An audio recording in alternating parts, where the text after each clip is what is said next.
Let me ask you the question I asked Ron Paul at that debate I moderated in Tampa with the Tea Party Express. You're a 30-year-old, healthy young man.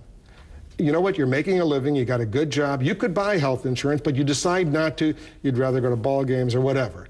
But then you get critically ill for whatever reason. You're in intensive care. You have no health insurance. Right. Who should take care of you? John Goodman has probably come up with the best answer to that in a book called Patient Power, where he says what we ought to do is have a refundable tax credit to have people buy insurance. You don't want to buy the insurance, fine. Your share of the tax credit goes into a charity pool. Something happens to you, you're taken care of by that charity pool, so that you're taken care of. The charity pool is taxpayer money or private individuals? It would be taxpayer money. It would be the tax credit you would have used to buy the health insurance. And the result is that you may not get a private room, you may not get everything you want, but you are taken care of.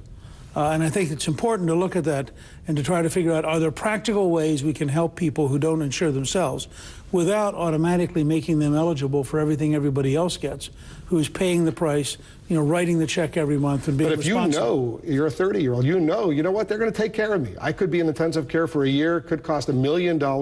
They'll take care of me. Well, what's the incentive to go ahead and buy the insurance? But the fact is we do that. Well, I'm asking, is that appropriate? Because you supported the one-point mandate. I don't think it's appropriate, and I think that it's frankly cheating all of your friends and neighbors.